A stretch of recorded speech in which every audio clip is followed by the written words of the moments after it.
AEW, lighting up the fuse. Sit back and enjoy the bubbly as we hear from John and Wai Ting. Where we're going, we don't need roads, and if the buck stops here, this thing might blow. Everything you hear are opinions of the show, and if you don't like it, go to the forums and let them know. Hello, everyone, and welcome to Rewind-A-Dynamite. John Pollock and Wai Ting are here with you on a Wednesday night following tonight's episode from Des Moines, Iowa. Des Moines, that's right. Yeah. Have you ever tasted the corn from Des Moines? I never thought that we would be breaking down pH levels in compost, but first thing for everything on professional wrestling tonight when we talked about corn harvesting in Des Moines. A pipe bomb on the soil in Des Moines. A first. Yes. We will get into that segment with TV time with Chris Jericho. But how are you, Wai? Doing well. Yeah, not so bad. How have you Good been? to hear. I've been great. Not sick? I think your voice sounds great. So this is the annoying part, is that I have had this lingering illness for about a month now, and it just got to awful levels last week as people had to struggle through listening to my voice, could probably detect it. And I'm just tapping out at this point. And Monday, I finally decide I'm making a doctor's appointment to figure out what is going on with me. And I make this doctor's appointment, and the progression I have had in the last 3 days has been the most significant of the past month. Like, I'm feeling as good as I have been. So I have this appointment tomorrow, and I have to go in, and I feel I should amplify it a little. I was like, I'm doing okay now, but I know this is going to come back and attack me. But overall, I've been good the last few days. So Good. Well, nature kind of seems to have done most of the work. This is how healthcare works in Canada, folks. I'm going to go as a precautionary measure. So that is I've got to do that tomorrow. I got to take my son to the dentist. That's my day. That's my exciting day. And then I chat with Wai, but that's an everyday occurrence. I mean, it's all enjoyable, whether or not you have to go to the your kid's dentist or talking to me. I mean, all good stuff to be able to be discussed on the. I don't know what I'm trying to say. You have a very normal day tomorrow. I have nothing to really say about it. What Wai is trying to say is that July the 6th is not going to be any normal day. It is going to be one of the greatest in the history of post-wrestling and Poison Rana, because we are presenting the cash-in at Yuck Yucks, 224 Richmond Street West, where we are assembling some of the power players of the Post and Poison Rana communities. We are going to have wrestling-themed improv. Will John Pollock dust off a little yes and on this particular day? Find out on July the 6th. We are going to have wrestling karaoke. I will promise you I will not be engaging in such a activity, but Wai just might get up there and start singing Rikishi's Put a Little Ass on It. We will also have trivia, different games, but kicking things off at 2 p.m., we have assembled the wrestling media panel of myself, Wai Ting, Stephanie Chase, Brandon Thurston, and all the way coming via airplane to Toronto, Benno, live at Yuck Yucks. We are going to be chatting all about what we do for a living. It is going to be the most, we are just going to talk about ourselves, and hopefully you will have plenty of questions for us. But we have a lot of topics. I'm looking forward to this. People that been looking forward to doing this panel with since we announced it on Monday. I'm looking forward to just having a simple conversation.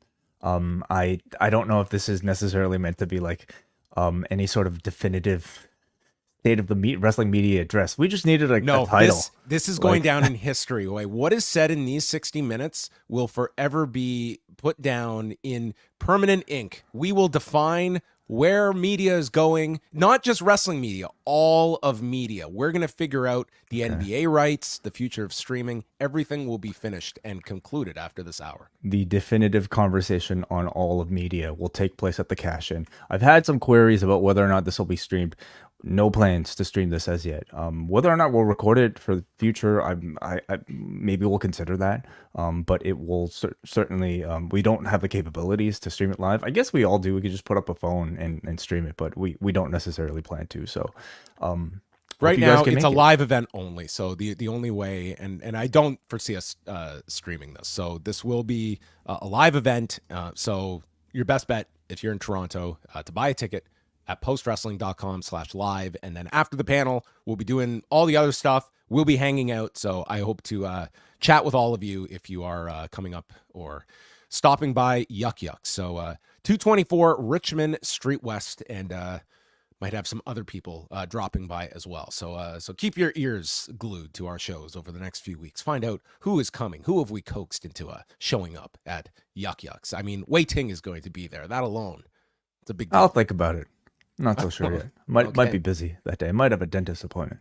Okay, well, it is a Saturday, so plan ahead, folks. All right.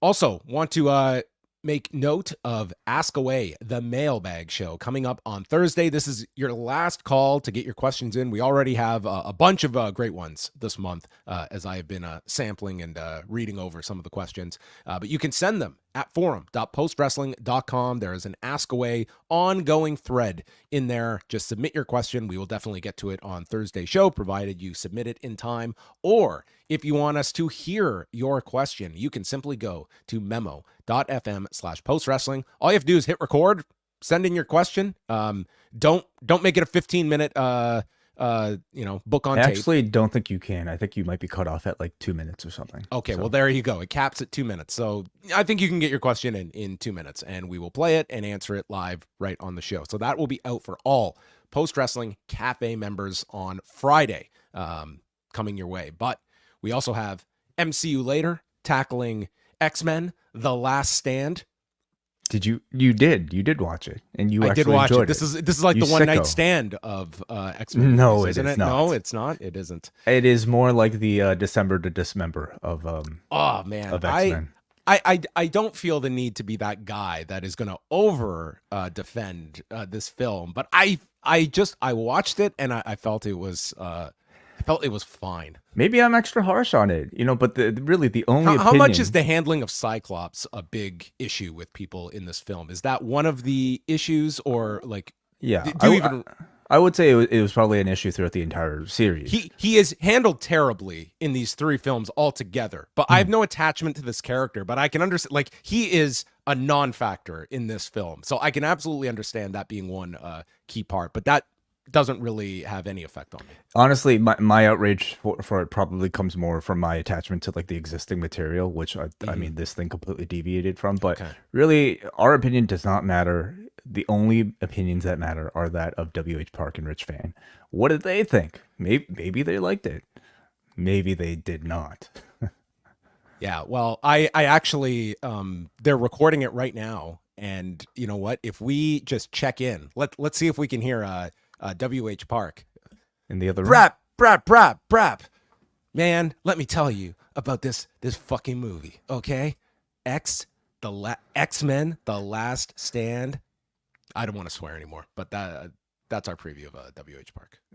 Okay. That's a poor impersonation. I mean, I'm sure it'll be something like that. Yeah. Well, I look forward to hearing their thoughts on that. That will be out on Thursday on the Cafe, so look out for that. And then it's Wai and Neil on Clash at the Castle duty this coming Saturday. You have a very important evening. Unfortunately, you can't make it, but I think it's for good reason. It is, yes. And we did mention on the show that Lucas Sharpio is going to be representing both Post Wrestling and WrestleNomics at Clash at the Castle in Glasgow, Scotland this coming weekend. He will be there on the ground. He will be at the show, attending the post-show press conference as well. So Lucas will be there, and he will be on with Brandon and I next week on the show. He's also going to have some written content for both of our sites over the next couple of days. So look out for that, both before and after Clash at the Castle. Very, very excited about that. So glad to have Lucas a part of both us and WrestleNomics. And the last plug is Sunday night, 8 p.m. Eastern time, the NWA podcast. I will promote the start time. I'm not going to guess the end time. We just put up our hands and they just go. They are coming off their world record. We will see if that is defeated this coming Sunday. But Nate Milton, Chris Ely, Andrew Thompson, and Two-Way Ray coming. I think so I've been assured that they will not. That means nothing. That's like the Jerry McDivitt argument that when you state that someone is not going to be showing up, that's code for they are showing up in wrestler terms. I have always been told that there is no way we are going past this hour. We will see. Okay, when they get going, these are like jazz musicians. Okay, folks, you can't just limit them to the sheet of music. They have to just feel and go. I don't think I've spoken to any human being for more than 6 hours. Like I just can't. I don't find anybody interesting enough to talk to for that long. But clearly, I could listen to these guys for 6 hours, and that's because their conversation does actually tend to be that interesting. So whether or not they go 3, whether they go 6, whether they go 7, whether they go 10 hours, I don't care. I'll probably listen to it all.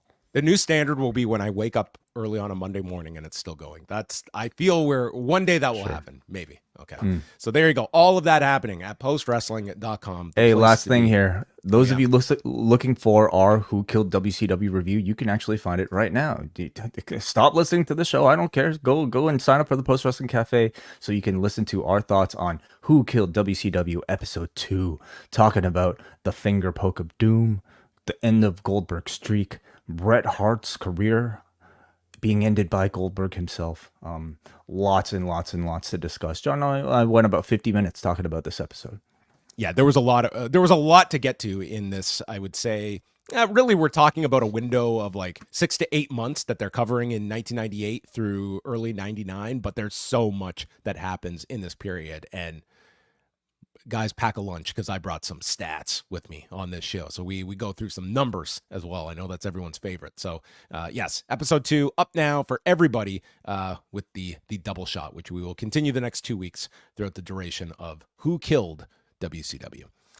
All right, not a whole lot of news. We covered pretty much all of it on Pollock and Thurston today, but just a few quick updates ratings-wise, starting with Raw on Monday, drawing 1,609,000 viewers and a .50 in the demo. So they were still first on cable. This was not going against any NBA, but they were against the Stanley Cup final between the Florida Panthers and the Edmonton Oilers. So Raw was down 4% in viewership, down 7% in the demo, and the Stanley Cup final doing over 3.5 million viewers. There was also a college basketball game. They were hurt much more in Canada going against the Stanley Cup than they were in the US. Not a big number for Raw, but I mean, outside of if the NBA Finals extends, there would be a game next Monday if they force a Game 5. But thus far, the Celtics are up 2-0, and by the time this show is over, we will know the outcome of Game 3. So it could be 4-0 for the Celtics. I don't know how well it is going to fare for the Dallas Mavericks. I know you're really rooting for the Mavericks, but I don't know about it, Way. I'm watching you on a second screen right now. I'm barely paying attention to you. And then NXT on Tuesday, starring Cody Rhodes, who just showed up to say, hey, guys, remember me? Remember all these guys I used to work with in AEW? 718,000 viewers and a .22 in the demo. So this was amazing. So among sports programming, I think this was all of cable. They were first on cable with a .22. And again, like for anyone that's following this, for several years, the idea that you could win the night on cable with a .22, it's really astounding where these numbers are. The second highest number on cable, a .10. Okay, dude, there was nobody. Wow. There was nothing happening last night. We haven't seen the quarters yet. I'm sure that Cody's segment did well, but overall, it did not spike the number. The demo was identical to last week, and the audience was actually down 7% from last week. Still a healthy number, still wins the night for them. But I mean, we will see. Dynamite did a .28 last week, and even with the NBA competition tonight, I have a hard time imagining they're going to fall below a .22. I'm fairly certain that Dynamite will squeak by this week. But this was an interesting week to look at because AEW was up against it, and NXT was coming off, these past 2 weeks and putting Cody on the show. And they did, by their standards, this is still a good number. Like this would continue the streak of, very good numbers. And again, they were first on cable for the night, but not getting a bigger boost above that. So we will see what Dynamite does. For all we know, they'll come in and they'll do a .10 for all we know. That is not going to happen, but we will see. TV ratings are very hard to predict. I'll say. Yeah. All right. we're going to transfer over to Dynamite tonight, again, from Des Moines at the Wells Fargo Arena. Did you see this tweet from Koshe Urbe, the head of live events at AEW, after the show in Council Bluffs, Iowa? This was on Saturday night, and thanked the people and the town of Council Bluffs. But when it came to the actual arena, he called it subpar venue that we ran. He was not too happy with the venue. And then you had someone in the comments saying, "Did you mean to write superb?" And if you scroll down here, his reply, in case you thought there was a spelling mistake and he meant to write superb, his response was, "I said what I said."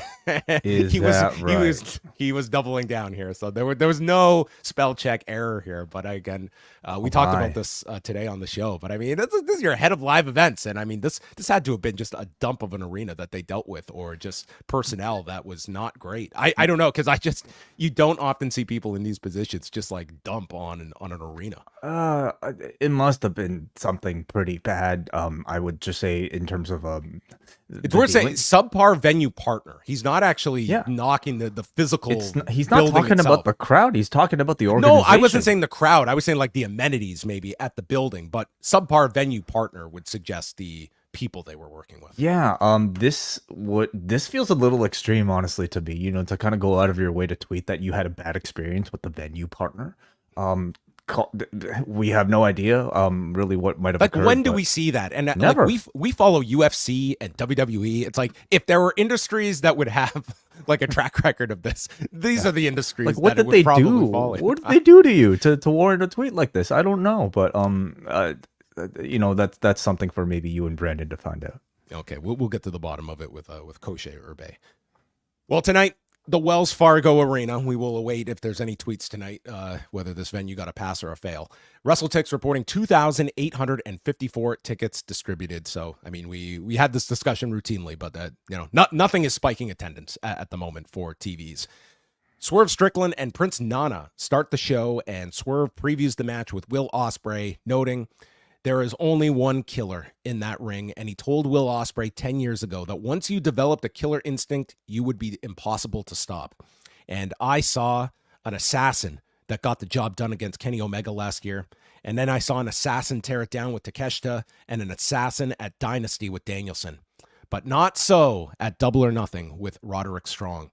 And he says, "I am not a target you want to hesitate on. They call me Killshot because if you won't pull the trigger, I will. I respect you, Will, and you're a fighting champion, unlike some of the EVPs." And with that, the Elite came out. But the first half of this promo, I thought Swerve, like, he's cutting these tremendous promos. And we definitely saw this shift around a month ago where you were hearing the reaction of this guy really just abandoning a lot of the edge on his character. And he is, I think, really fortified that aspect of things, both in this and bookending the show at the end with Will tonight too. I think so too. I mean, it's really hard when our comparison point is a guy who, kidnaps or at least threatens to kidnap children. Like, he can't exactly do that as a babyface champion. maybe it'll get to that point. But he's had to find other ways to just appear mean and to create a bit of edge. And I think he's like really trying hard to do that by acting a bit more aggressive in these promos, a bit more angry, and I think it's really working out for him. I think it's what the people want. They view this as like the authentic Swerve, and I think that is what they want. And this is certainly feels like a more real version of him than really what was like a week or two period that you were just seeing less of this. Maybe more than authentic, like it feels like a more interesting character. Whereas like sort of your good guy champion without much of a flamboyant, loud personality was a little bit harder to define. This is somebody that actually feels like a unique character. So the Elite come out where we just hear Okada, "Whose house? It's my house, bitch." And this is all of Okada's like role at the moment. It's just for him to say things in a funny manner. Yeah. Mm-hmm. And there's nothing wrong with that. Like, you're not getting, I don't want to hear a 10-minute promo from Okada. Like, and the alternative would be maybe Takeshita, who doesn't speak at all.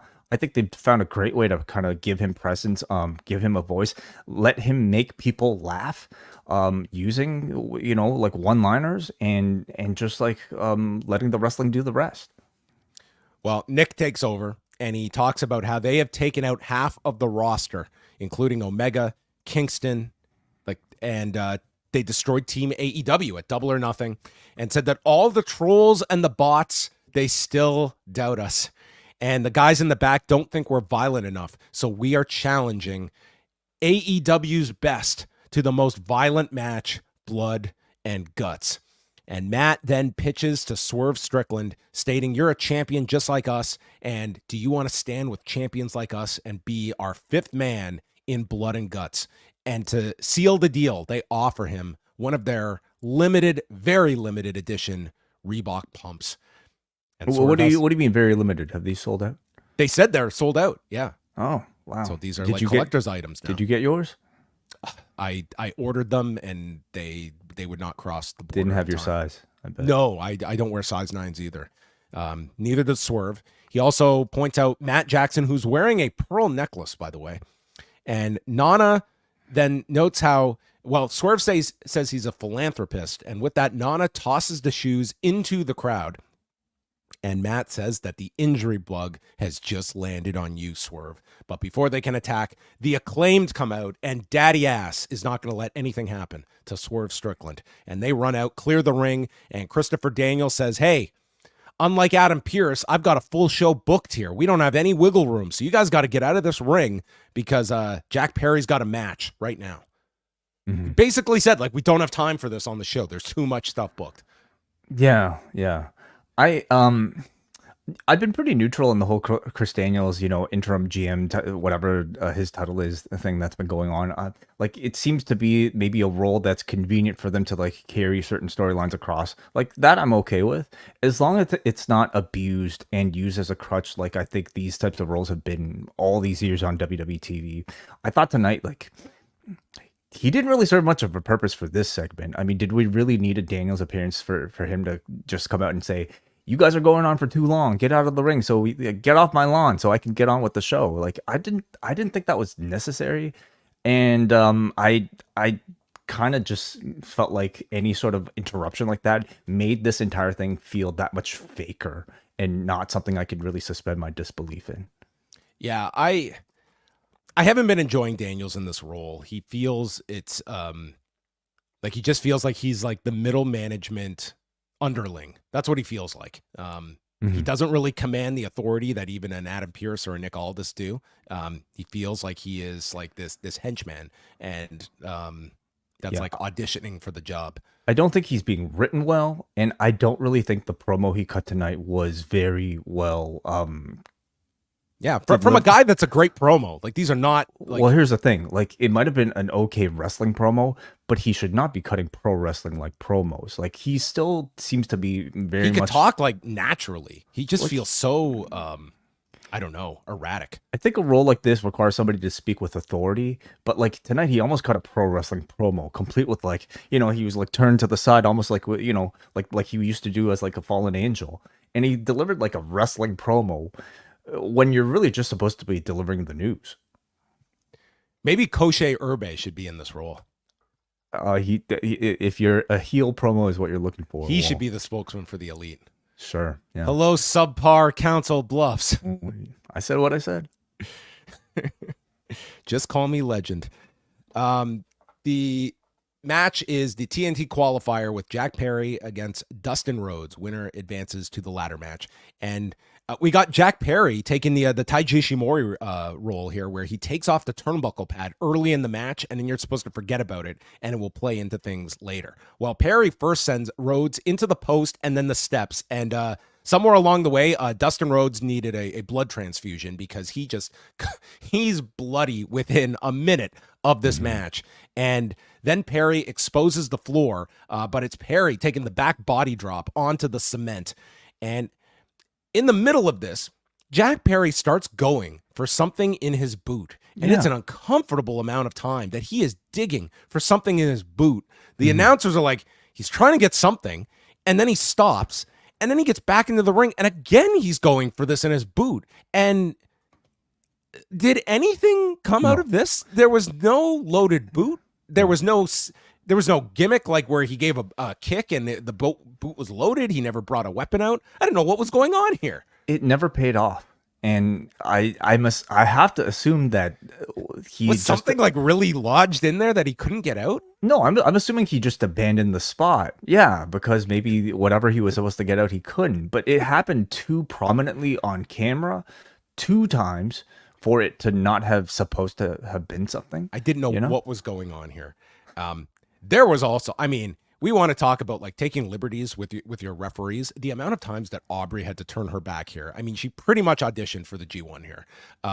She first turns her back and misses a Shattered Dreams that Dustin hits a crossroads. Perry kicks out of that, and then Perry stops the final reckoning, and Rhodes is sent into the exposed buckle and a DDT onto the cement floor, but Dustin beats the count. He gets in, and as Dustin Rhodes, he goes to move Aubrey out of the way. So Aubrey like gingerly walks to the side of the ring and turns her back as Jack Perry just winds up and kicks him right in the balls. So she misses this. She turns around and Jack hits the running knee strike after Dustin gives him the middle finger, and Perry pins him in 10 minutes and 5 seconds, joining Takeshita and Mark Briscoe in the ladder match. Mm-hmm. Overall, I felt like it was like, it was a good character showcase type of match for Jack Perry. And like, if the goal is to like make Perry seem that much meaner and sadistic as he heads towards like this blood and guts match in this sort of new main event level role, I thought Dustin was like the perfect opponent to create sympathy for. Dustin always just seems to do a really good job of this, and I certainly think the blood was effective in helping convey like the image of Perry being a bit more of a serious threat. But I wouldn't have done it so early in the match. Same like thing. You said, John, especially when you're doing that DDT spot. Exactly. This happened within the first minute off of like a shot and like a push into the post. And when that occurs, like rather than sympathy, I just kind of meet that sort of moment happening that early as like it's an AEW wrestler bleeding again. Like I'm kind of meeting it with a groan. Instead, like they had perfect opportunities later on in this match to introduce blood with the exposed turnbuckle right there. Yeah, like you had the buckle spot, you had the DDT on the cement spot. Like these are all big spots that would have made the injury feel more significant. Would have made like both of those spots feel more significant, and I think overall would have just like helped convey a bit more of an easier sort of like build towards like something that should be presented as a big deal, like somebody bleeding. Like I say should. Again, like you're already combating the feeling of like this sort of being a meaningless thing in AEW. So that I didn't really like, but overall I am enjoying Perry's trajectory here.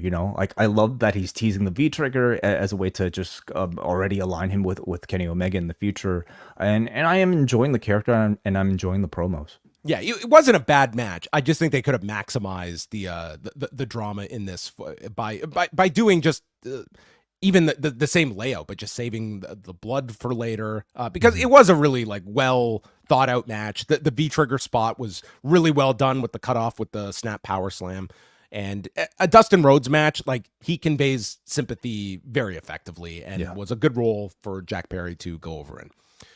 Renee is with Orange Cassidy, Kyle O'Reilly, and Mark Briscoe. And, man, you could not have more of a dichotomy than Kyle O'Reilly speaking, followed by Mark Briscoe. Oh, man. First, they're asked about Kyle and Orange Cassidy having a match on Collision, and now they have to team. But Kyle explains, we are pros. We can do this. Orange says that, I think these two have my back, but the person I know has my back is Willow Nightingale, who pops in. And then we go to Mark Briscoe, and this man just cuts like the best promo ever. He says, the word of the day is conglomeration. I am coming for you, Konosuke Takeshita.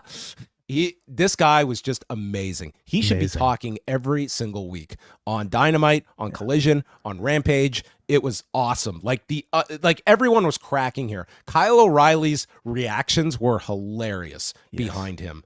He is like his facial reactions are just something else. But Mark Briscoe was awesome here. Everybody employed in AEW, for the most part, has something that makes them special. And when we're talking about charisma, It is certainly not the thing that makes either Orange Cassidy nor Kyle O'Reilly special, but it is one of the qualities that Mark Briscoe has over, I would say, almost like, I don't know, 99.9% of this entire locker room. When you're talking about charisma, like there are very few people, maybe in wrestling, that can like come out with rare appearances and like garner the type of like, I don't know, like affection that he could just simply by speaking in like a 2-minute segment like this. Like he is so underutilized in AEW, and I know he's the ROH champion, and ROH like, you know, needs to have like these sort of big names as well. But I think by this point, this guy should have already been a major star, and I don't even know, especially judging by this result, if that's even getting started yet right now. Before that match, it was Roosh against Deonn Rusman, who was billed from Des Moines, and Roosh just kills him, sends him to the floor, runs him into the rail, and then the Bull's Horns wins in 1:30. And this was all to set up the post-match as Roosh continues to attack Rusman and tells the audience to shut up and says that he is a typical American like all of you, weak. And when he goes for another Bull's Horns, out comes MJF to a big pop in his leather jacket and taped fists, and they have this big brawl, and they're fighting off security together. They go into the crowd. The audience is cheering wildly for MJF. Then they head backstage. Daniels gets between them. MJF lifts and puts him through a table. There's a trash can. I thought this was a very good brawl that the two had. A lot of intensity, and we got the answer to this match. It's going to happen next Wednesday on Dynamite. It's going to start the show and will be commercial free. Thank goodness Glacier was here to put a stop to this brawl. Only Glacier, I think, could have, been a force powerful enough to hold them. Is that Ray Lloyd? Of course. Like, how else could it be? I thought you were joking, and I didn't even catch that there was Glacier to part the Red Seas here. Yeah, this was like when they announced Roosh as like MJF's first opponent back. I was like, I didn't feel too good for Roosh, just because I didn't know if it was going to be anything more than a squash match. But like in these couple weeks, like Roosh has really impressed me.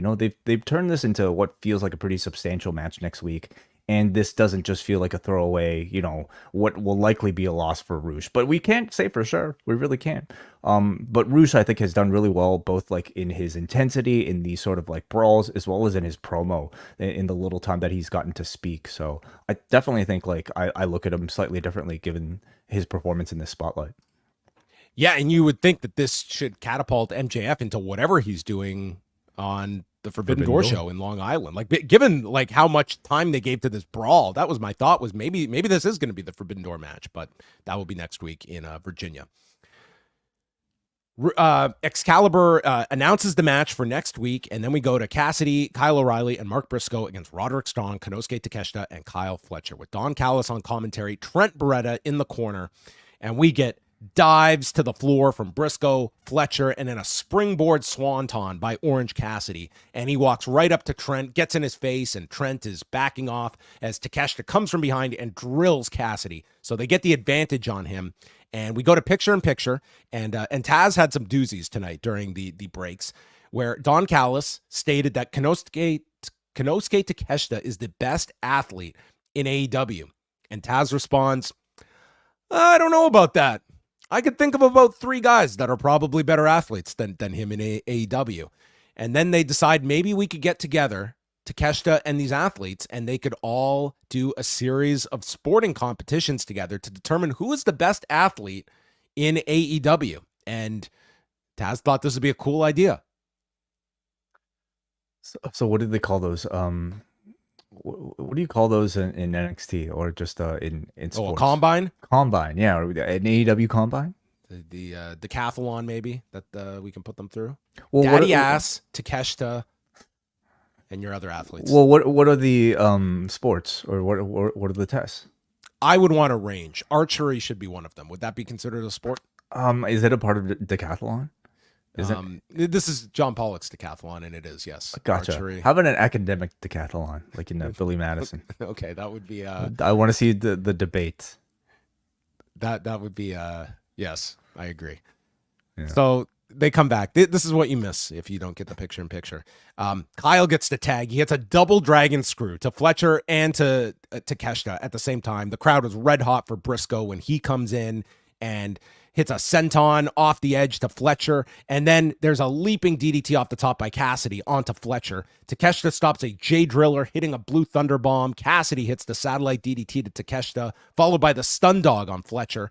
Cassidy and Kyle are double teaming Fletcher, and we get Kyle Fletcher hitting a turnbuckle brainbuster onto Orange Cassidy. This was not the finish, but because Briscoe makes the blind tag, hits Froggy Bow, Roderick's in for the save, and then Kyle takes out Roderick with a guillotine, and Takeshita lands the power drive knee to Mark Briscoe as Kyle Fletcher finishes Briscoe with a pile driver in 13 minutes and 3 seconds. I thought this match was amazing. This thing was nonstop. With the roster they have, you could do a trios match every single week. This to me is what the trios division should be, of just getting your guys that are not in programs that can just do these wild matches. And not to say everyone can do it at this level, but this was amazing. And coming out of it, you probably do have a match here with Mark Briscoe and Kyle Fletcher, whether it's for Death Before Dishonor or sometime then, but you did have Fletcher pinning the ROH champion. I would certainly hope that was done for a reason, and that, you know, ROH champion isn't just losing for no reason. So what are we getting here? Like a TV title unification, you think? I don't think they're eliminating any titles in these companies. So maybe it's going to create a new title. That would probably be just add another thing, and just like we can have a new Triple Crown in Ring of Honor. But that's a long way away, that ROH pay-per-view. But this could be the start of it. Like, sure. I wouldn't have pinned Mark Briscoe for no reason. So I would think that at least you're going to get this match at some point. Yeah, really good match, as you would expect from, you know, a field of guys this talented. There are no weak links in this group, and there are very few weak links in the AEW, at least, like, you know, TV roster in general. Everybody brings something special to the table. But again, somebody like Mark Briscoe always happens to make a huge impression just because of the amount of charisma he has over everybody. So Kyle looked great. Fletcher looked amazing. Honestly, everybody looked good here. It was a great match. Trent goes after Cassidy while the others are attacking Briscoe. So then Willow's music plays, but as she's coming out, Statlander attacks her at the entrance, and Hathaway tells her to wake up. And next time, we won't be dragging you onto the stage. We'll be dragging you to the ER, and takes a photo of her. And then they posted it online afterward. And, you know, we talked about the idea of doing an intergender match, but I think the mixed tag seems to be almost a lock at this point, the way they are pairing Orange Cassidy with Willow for our match with Trent and Chris Statlander. That looks to be the case. Otherwise, like, I don't know if we've seen this much integration with like Willow vowing to defend Orange Cassidy as much as she has. So what's the program there? Trent and Stat versus Willow and Orange. Now that doesn't feel like Forbidden Door to me. Like, well, Cassidy's got the match now with Zack Sabre Jr. at the pay-per-view. I would designate this for TV. I think this would be this would be a good TV match to do it. Well, why wouldn't Zack bring somebody in, joining on the fun? Okay, he could. Yeah. I hope we do get a Zack promo on TV in person at some point before Forbidden Door. Renee is in the locker room where Phoenix is working out in the back. This was a very, very UFC inspired spot here, and just goes over Phoenix's past title wins, and he knows how good Will Ospreay is, but he is one of one. He is. And we had a video from Shingo Takagi, man of very few words. He is the never openweight champion, and I'm ready for the Owen Hart tournament. That's all I wanted to say. And that's all he needs to say. That's it. I don't need anything more from this guy other than his commitment to come over and wrestle some matches on AEW. Just to keep track now, this tournament now features Shingo Takagi, Bryan Danielson, and Pac, who we will get later on. So amazing. This tournament is shaping up very, very, very well. Part of me just almost wishes they could make this round robin, so like we'd be guaranteed, you know, the mix of matches between the field. Well, here's the question. Maybe we will see this because Bryan Danielson is in a 8-man tag on Collision, and it involves TMDK, who are now both the IWGP and Strong Tag Champions. So I could see them setting up a tag title match out of that 8-man on Saturday. But the idea of having Danielson and Shingo Takagi have their first round match at Forbidden Door, amazing. That to me would be the time to do it is that because so good. Danielson does not have anything lined up yet. I would just do the first round match at Forbidden Door. That is, to me, a pay-per-view level match. Like, if you're trying to appeal to like a dream match type of feeling, that would certainly nail it.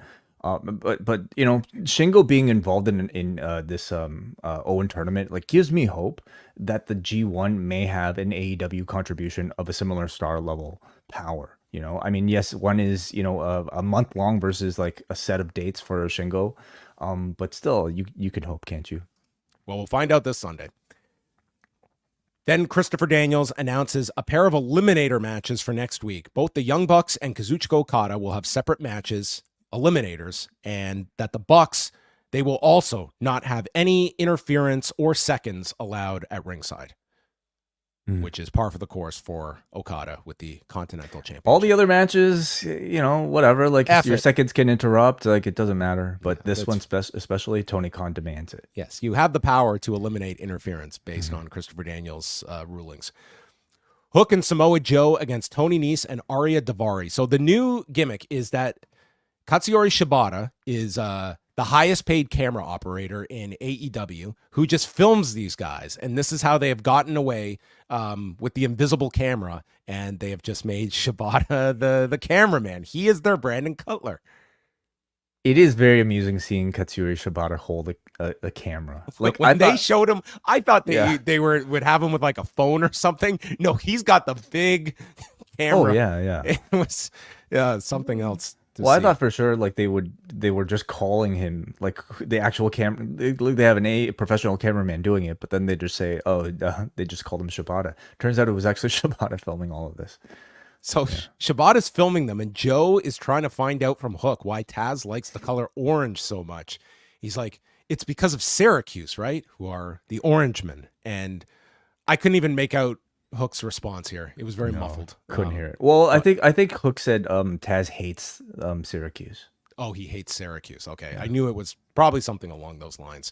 So then they follow them out into the arena and they jump Tony Nese and Daivari on the stage and take them into the ring. And we just get them annihilating Nese, and then they briefly get the advantage on Hook, and then Hook does his version of the walk-off as Daivari leaps off the top. We see Shibata just walk up and destroy Mark Sterling unprovoked. Joe applies a coquina from the apron while Hook applies red rum. Daivari taps, and Shibata has the rear naked choke applied to Mark Sterling. This went all of 2 minutes and 30 seconds. And the crowd was lit up for those entire 2 minutes and 30 seconds. Like, this trio is already over. You know, they've really honed in on something that I think clearly works for them. Like, get in, choke them, and get out. Like, it's short and sweet, and the crowd was up for the entire thing. This is something new that is clearly working. This is such a weird alliance, and the ingredient that makes it all work is Joe. He just is. Joe is the only talker of them all. Yeah. He's the only talker, but he's also the guy that you can virtually put in any role in this company. And this is an example. Like, how many people go from... Hold on a second. Could you put Joe in the learning tree? I would be curious to see him. I would be too, actually. Maybe he would make that work too. But this guy's gone from the badass world champion to now, like, he's like the mentor that's doing like comedy stuff. And it's not that much of an adjustment. Like, he's still... I don't know. It's working, and Hook needs something like this. Sequoia Joe. Oh, man. About it. Boy, I'm a horrible influence, but that is very good. We had a video of Stephanie Vacour, and states that Moné, believing that this is her title, your arrogance is offensive, and this belt isn't going anywhere. She will leave with both belts. Another week with a lot of video packages they're going heavy on for Forbidden Door, which has been a criticism in the past, and you cannot say that this year. They are focusing on a lot of the non-regulars in AEW that are on this pay-per-view. I totally agree. I'm getting a much bigger feeling of presence by the non-AEW wrestlers that are on the card this year, and it's thanks to videos like this. Great production on this one, as in previous weeks with like Moné's videos. I think, you know, you have to commend her because they could have just had her speak in Spanish for a promo like this, but she did it all in English. I thought she did well with the script, and I thought the editing made it come together very professionally. So I've been really, really enjoying these builds. So Mercedes is defending the TBS Championship against Zeuxis, and Zeuxis early on hits this tope suicida and just goes like head first into Moné onto the floor. And we see a Romero special that Moné then reverses, getting her own version. And so we go to picture in picture. It's just story time with Taz. And as Zeuxis is, I guess, grabbing at the face of Moné, Taz explains that one time in Puerto Rico, he was wrestling a guy and he took his fingernail and he ended up cutting Taz's gum with the fingernail. And Taz had to get a tetanus shot down in San Juan. NordVPN.com/postwrestling. This is why you should sign up. Yes. I'm here to recap, okay? I'm just trying to give everyone the story that was told to me. There was a bulldog counter from Moné, and then the knees in the corner. She hits the Meteora. 1, 2, Soho from Mercedes here. As Taz even look at her facial reaction to that one. She was not. Everybody gets one. There. Everyone gets one.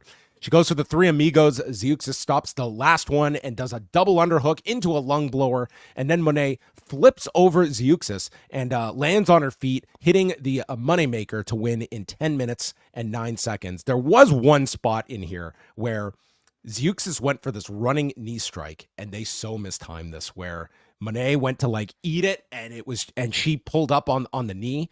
I did think this one did have some like timing issues within it, but what did you think overall of the match? There were certainly maybe blemishes, but I thought it was overall a good match. And when I'm maybe especially watching these type of Moné matches, like I'm more so listening to the crowd reactions throughout, and they gave her a superstar crowd reaction throughout. But like the end result to me was like a really good prelude to the Stephanie Vacour match. I really like the matchmaking here. You know, Zeuxis is Vacour's tag partner, and it makes perfect sense booking wise. It's the type of cold introduction that really does not need any other introduction. The story kind of wrote itself, and I thought she like put up a really good obstacle for Moné. Like she kind of beat up Moné pretty badly, you know, for throughout the duration of the match, and it made Moné's win feel that much more significant than just a squash match. So they explain that Mercedes is now in the clear until Forbidden Door. Now Stephanie Vacour has to do her part by facing La Catalina this Friday at Arena Mexico, meaning that Excalibur promoted as many matches for CMLL on Friday night as they did Rampage on Friday night. Right. Yeah.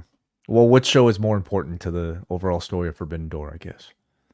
I'm just stating that tonight was coming off that number for Rampage. If you thought that there was any concern, they did not change things at all. They promoted one match for Rampage, and I think if there was any concern, they would have made those changes like years ago. You know, the Rampage has just sort of continued to exist at this level that they seem to be happy with.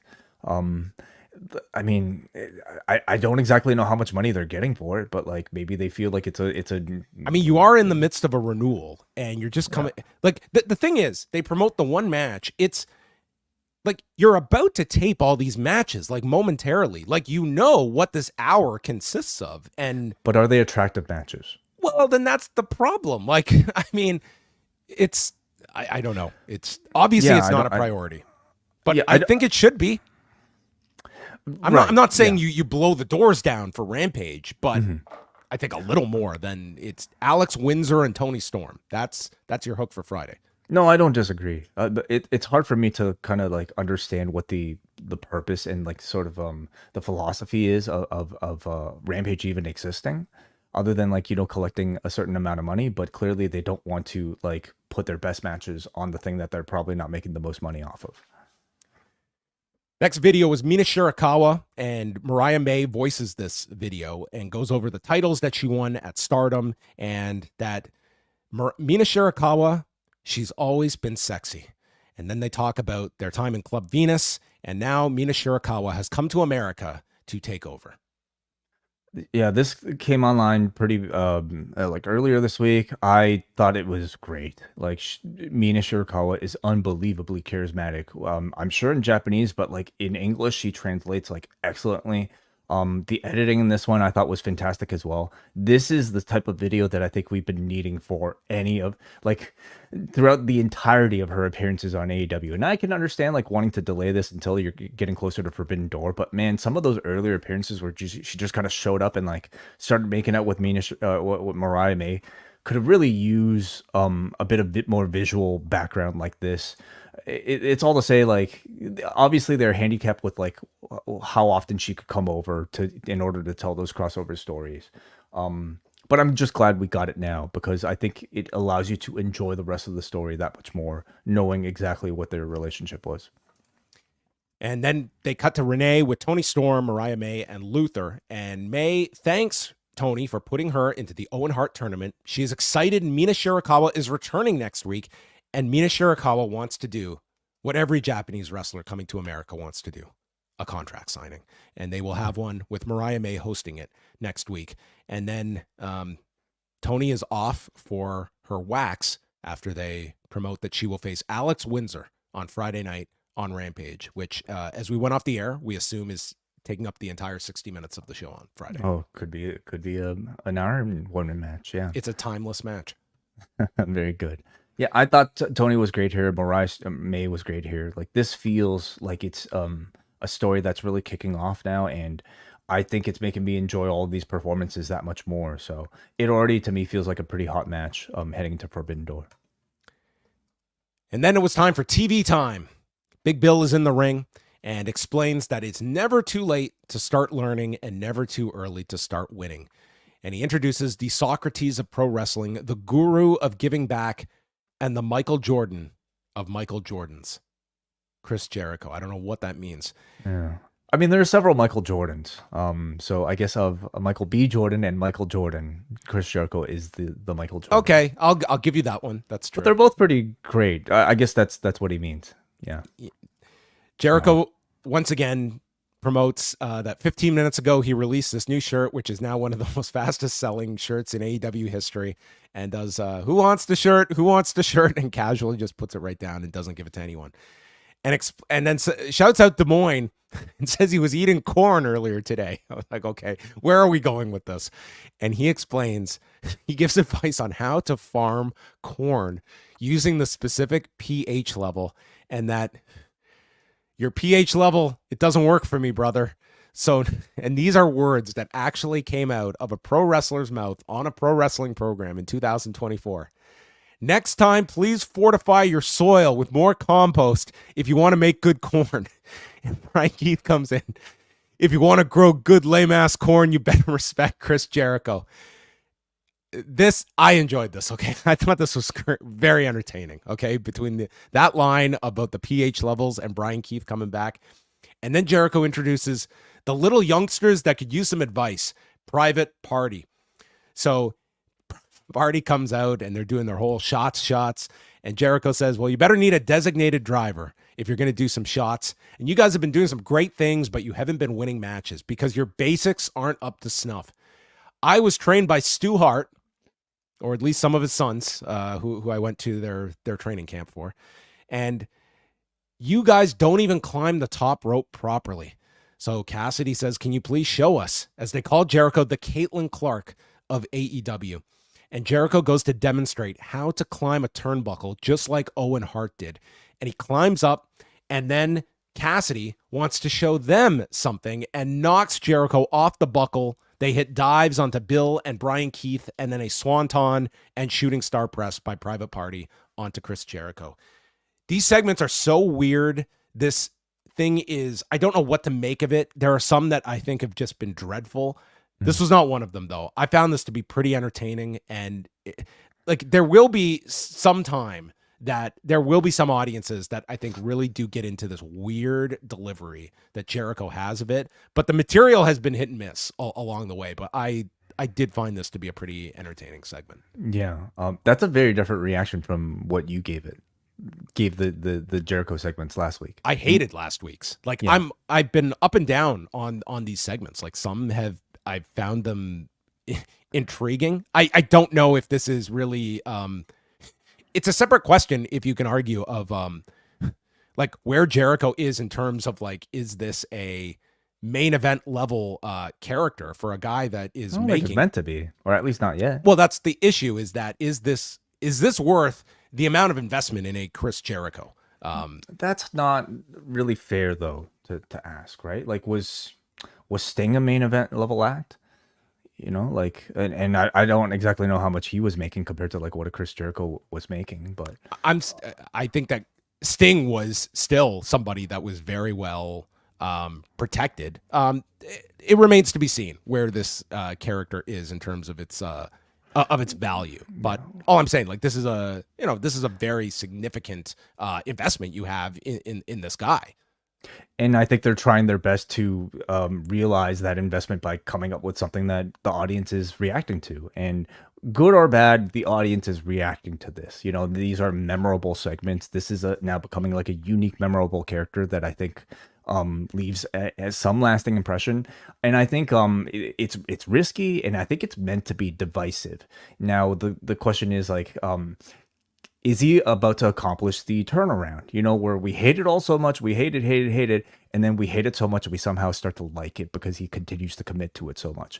For some people, and I think it depends on the segment too, but for this week, at least judging by, you know, my podcasting partner here and some of the reaction in the chat room, seems to be a pretty positive reaction. I didn't have that same reaction. I mean, I think I'm still probably reacting to the other intended reaction, and that's of just dislike and not wanting to see that much more of it. But I agree that it is memorable. I do have concerns though about what it means for somebody like a Big Bill, who the more he kind of like sticks around in this sort of realm, the less I think about the monster that I think he so effectively created with Ricky Starks. And I worry like this sort of comedic gimmick, it's not just something you can, you know, switch away from and be the monster again after you're done with this. You know, like look at, you know, an Otis that I think they're just starting to, you know, climb out of at this moment. So I do hope that like he gets over enough with this Jericho thing that like he could still be a big presence on the show, and it's not just something where he gets forgotten about. But I will say, I think for Brian Keith, this entire thing has been a win. You know, he's been absolutely great in all of these segments. I think Big Bill needs to start using a tree slam. I think that's the first step. That's the difference maker. Maybe that's the turn on Chris Jericho. That's how he eventually snaps. Pardon the pun. Then there was a recap of the setup for Jon Moxley and Tetsuya Naito coming out of Dominion. No Moxley on this show, though, but we'll be on Collision. The Bang Bang Gang is minus Jay White tonight. He was the cardboard cutout, and they cut a promo mocking the House of Black, turning out the lights, and issuing a challenge for Saturday on the 1-year anniversary of Collision. And Juice Robinson tried his best to get to like Mark Briscoe levels here. Didn't quite make it, but through no lack of trying. No, not at all. Yeah, I think he has that within him. You know, I'm certainly happy to see Juice back. Do you see a title change happening? So when the graphic came up, they did not list this as a title match. They just listed it as a trios match. So I don't think the titles are on the line. Oh, okay. So never mind. I think that's a way that I mean, there are rankings. There are rankings they have to respect, right? Well, this is the way House of Black can win, and they don't win the titles. Gotcha. Daniel Garcia against Nick Comoroto, college alumni of some listener. Matt Menard is on commentary. What do you mean? Nick Comoroto, he was a school colleague of one Brandon from New Jersey, as I recall. I didn't know that. He's told us this. I think it goes in one ear and out the other for you. Yeah. But yeah, this is the return of Nick Comoroto, making his 2024 Dynamite debut, according to this graphic. It was not long. Daniel Garcia came out and won quickly with a guillotine into an impaler DDT in 1:11. And during the match, they showed Will Ospreay watching from the back, as well as MJF, who was icing his hand. Yeah, MJF watching suggests that they're building to something between the two. Was there any lead up to it that I'm forgetting about? Maybe he was scouting Nick Comoroto. Maybe New York connection. You could be you could be right. That doesn't sound so silly. But possible. I was gonna suggest, like, could it be MJF? Like MJF Garcia doesn't feel big enough for a Forbidden Door, nor does it thematically work. But that could be a match, I guess. You know, after The Battle of New York. Buffalo versus Long Island, yeah. But I mean, they're doing Garcia versus Ospreay before that too, at some point. Most likely. Again, in 2 weeks, they're in Buffalo as well. So you would think that Garcia is prime for something significant on that show. And Renee speaks to Ospreay and how his body is holding up. He said, I'd love to speak about how great Daniel Garcia is, but I've got to focus on Phoenix, and I've got Forbidden Door coming up, and he has the contract for the match with Swerve as he goes to head out. But we come back from break, and there is Pac. He talks about what a terrible return he has had to AEW, suffering loss after loss. I was supposed to be a bastard, but I feel like a bitch. And he says that that ends now. He is done with apathy. He's at his best when he is angry. You see, the man's been getting too happy, too giddy out there. So he's going to be angry now, and he is entering the Owen Hart Cup. He's going to go to Wembley Stadium. This will be my redemption story. And bang, bang, gang, Death Triangle has not forgotten, because we don't forget. Just a terrific promo from this guy. It was a very good Pac promo. Yeah. What does that mean? That seems okay. Really good promo for Pac. I'm saying, like, he's got one type of promo. And he's great at it. But part of me kind of wants to see him like I don't know, like drive in a car with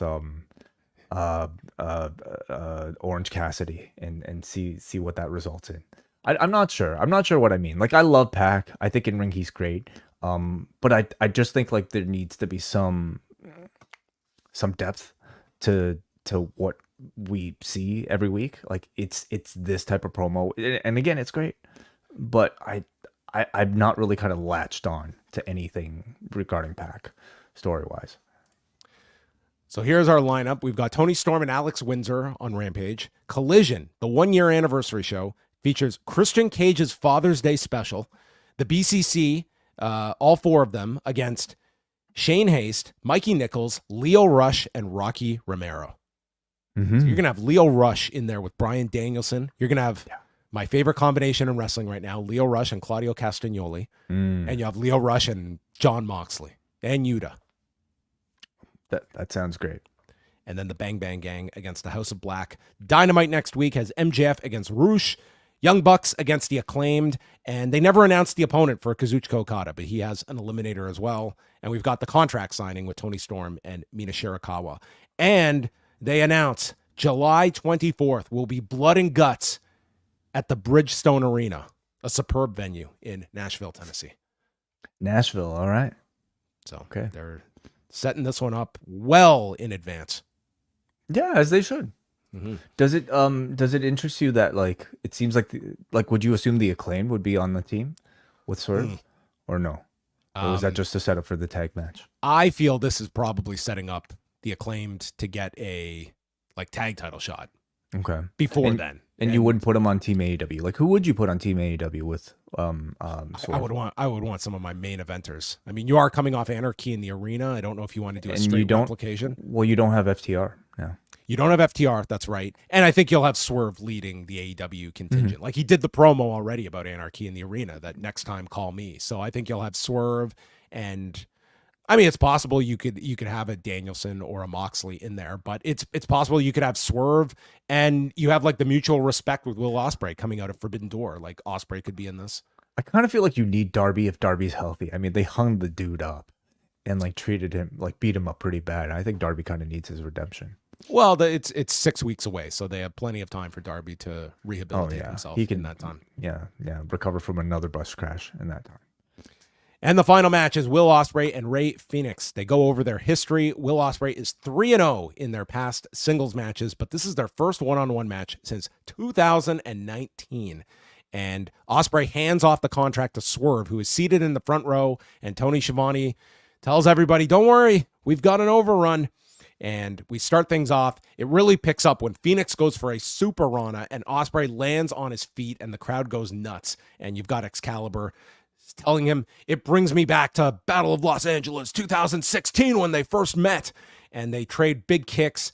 Fenix ducks a hidden blade, and then there's the Kawada kicks, a chop to Fenix, and then Fenix gets the octopus applied, turns it into a crucifix bomb, and then Fenix goes for this backflip off of the turnbuckle. And the idea was to flip over Ospreay into a bridging German, but didn't quite land it, nor could he bridge, but they covered it with the leg injury that he's dealing with.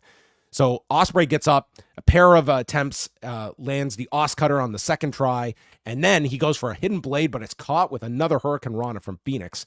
And we see a somersault rolled into a hidden blade when Ospreay stares at Swerve from the top turnbuckle, signals, "This is my house," and he hits the Swerve stomp to Rey Fenix before hitting the hidden blade and wins in 15 minutes, 12 seconds before Swerve enters the ring. But what did you think about the match, Way?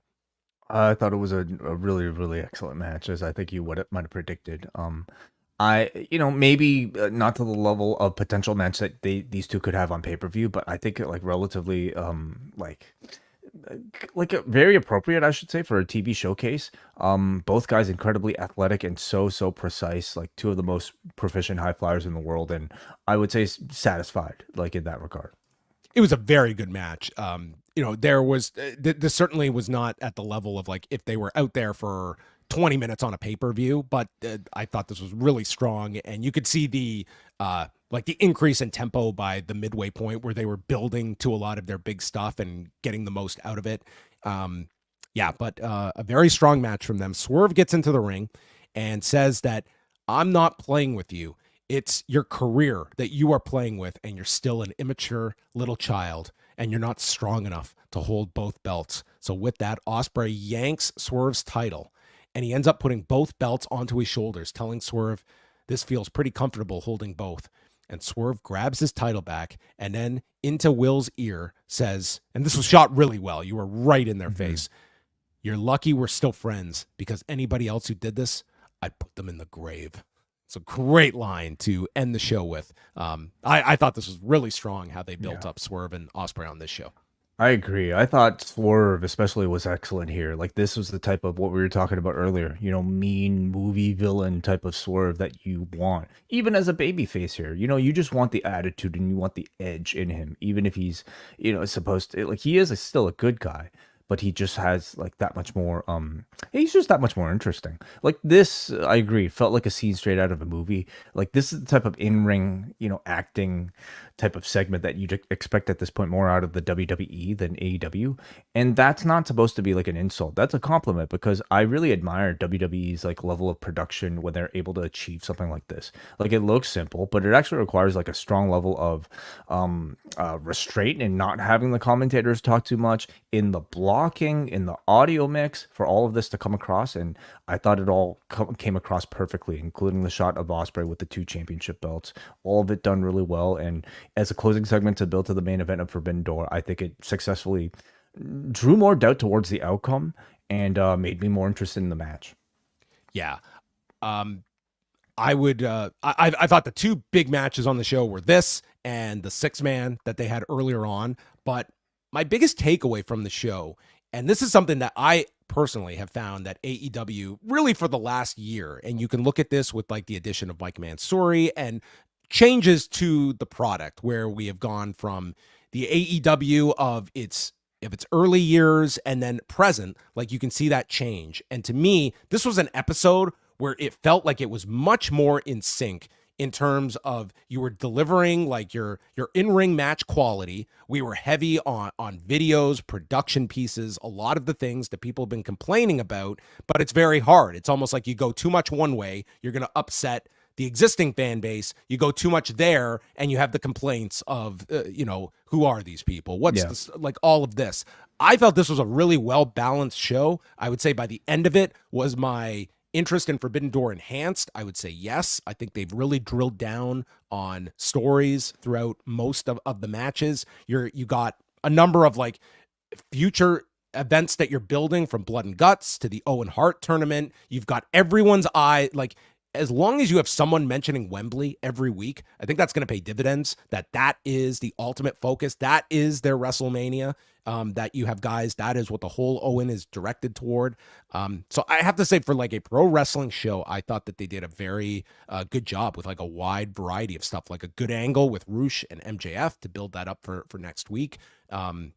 Outside of Rampage, they built everything like really well coming out of this. Listen, to everything you just listed that they had to push, the Owen Hart Cup, Forbidden Door, like collisions. I know there's a lot, and I wouldn't say like at the end of it, like my head was not spinning by all these different like balls in the air. Like I did feel like they paced it out, and I was not confused by the end of this. And something does have to give when you're trying to put that much attention to everything that they have. Even if they gave you a whole Rampage card, would you have really remembered it or felt that much anticipation for it? If they gave you something of significance, like a big match. The biggest thing that they gave you, I guess, was Tony Storm versus Alex Windsor.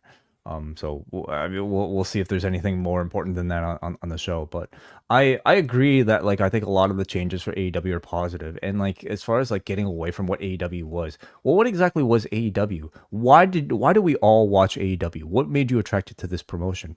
It's good wrestling. As long as they deliver good wrestling with great wrestlers, they can do anything else, and I think it's perfectly fine. My one negative on the show is maybe their usage of Christopher Daniels as a GM. I thought like he just kind of overstepped his. They over relied on that a little bit here. I don't think he needs to be as loud of a personality for the type of role that he's used. I understand he's a substitute for Tony Khan. Let him appear like as infrequently as Tony Khan did, or when he does, just have him come out, deliver a message, and get out. He doesn't need to do much more than that, and that is where like I feel like maybe the WWE influence might be a bit harmful, but otherwise like I thought that this was a good cohesive show, and as far as a build to Forbidden Door, I think it's going really well this year. All right, those are our thoughts on Dynamite, and we will now head on over. If you want to submit a super chat, have at it, and we will go to the forum. Let's go to forum.postwrestling.com, where all of our Post Wrestling Cafe patrons can leave feedback by logging into the forum. You want to start things off, John? We go to Bruce Lord, who was our Espresso executive producer last week, who was able to get us the juxtaposition of Katsuyori Shibata against Tomohiro Ishii last week, and then transformed to modern day camera operator Katsuyori Shibata, all within a week. Right. Yes. So Bruce writes, a much more enjoyable Dynamite than last week's, but more than the main event or match announcements, it's nice to have a sense of what's coming next Saturday and Wednesday again. What stuck out to me was how much work the trios match, in addition to Briscoe's promo and the post-match angle, did for everyone involved. There's a lot of talk about the AEW mid-card getting lost in the shuffle, but I think that ad hoc matches like this with Briscoe connecting the dots show how easy it can be to keep the mid-card programs moving in an organic way. Something as simple as Briscoe being fired up to tag with O'Reilly and Cassidy, and then adding the Statlander Willow business at the end, created a real sense of fluidity and naturalism in the mid-card, which would have been lost with a whole bunch of smash cuts to different pre-tapes, siloing each program off. Also, on a card with an Ospreay Fenix match, points to Takeshita's use of Cassidy as a weapon and Zeuxis' insane underhook lung blower as being standout moments. Mm-hmm. Thank you very much, Bruce, for that. You can hear Bruce's thoughts on New Japan Pro Wrestling's Dominion show that just took place this past weekend. That's in the Post Wrestling Cafe right now with the Karen Peterson. Let's go to Brian from New Jersey, who says, I think it's shaping up to be an awesome summer for AEW between Forbidden Door, a men's Owen Hart Cup tournament that now has Bryan Danielson, Pac, and Shingo Takagi, and the possibilities for All In 24. As for tonight, I thought it had a lot of good wrestling, highlighted by the main event in the trios match, and strong booking and ending segments for Swerve. I also think I'm going to love the Joe Hook Shibata group. The Learning Tree is firmly an undercard act, but it's a guilty pleasure. I've been more hot than cold on the Elite as a TV act, Christopher Daniels' role included, channeling the best and worst of the Attitude Era, but I like them positioning this year's Blood and Guts match as an open challenge. If it has to be 5-on-5, does this mean Hangman Adam Page joins the Elite? Yeah, that's certainly another one. Like, this is all going to be dependent too on like Didn't they fire him? Yes. Was he suspended or was he suspended? Kenny was fired. Yeah, you're right. He was. There was that whole writing off of Hangman right in concert with Kenny Omega. But yeah, I mean, once you have some of these guys that are ready to come back, like those are some options that you have, like Hangman's another one. I could see Hangman on either side. You know, he could join the Elite, but teaming with Swerve, I think, makes a lot of storyline sense right now as well. Let's go to, I mean, as much sense as it would make for somebody who threatened to kidnap your child. But water under the bridge. Yeah, well, they bled together. Muggin says, you want me to do this one? Sure. Okay, Muggin says a well-balanced outing with each of the key 4 matches delivering and some squashes sprinkled in between. Ospreay and Fenix was the clear standout, and the Owen Cup looks pretty loaded from Danielson to Pac and now Shingo Takagi. Collision's anniversary episode looks good on paper. I bet Christian's Father's Day celebration is going to end in tragedy. I bet it's time for a refresh. Ooh, what does that mean? What could that mean? I don't know. That's very ominous from Muggin, but he usually does come across as ominous. But there you go. That should have been Excalibur's read for Collision. Do you see any changes in the lineup in the patriarchy? Like, I'm assuming that's what Muggin's alluding to. Like, can you see either Luchasaurus or Nick Wayne stepping out? Yeah, you could. I think it should be that big of a segment. Like, by this point, Christian has had like a world title challenge on a pay-per-view. What more do you know? Like, I guess he could probably do more, but like I think the group it might be due for a refresh.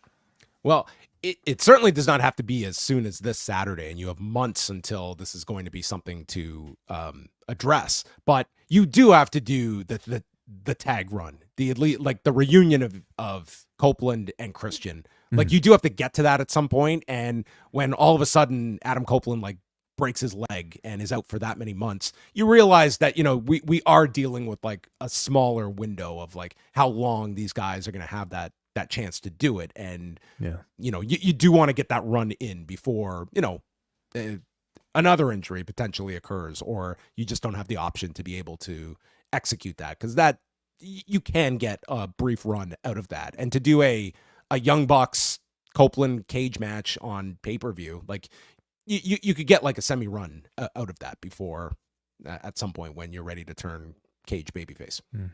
Could be a while from now. It could be a while. It's not going to be in the immediate future.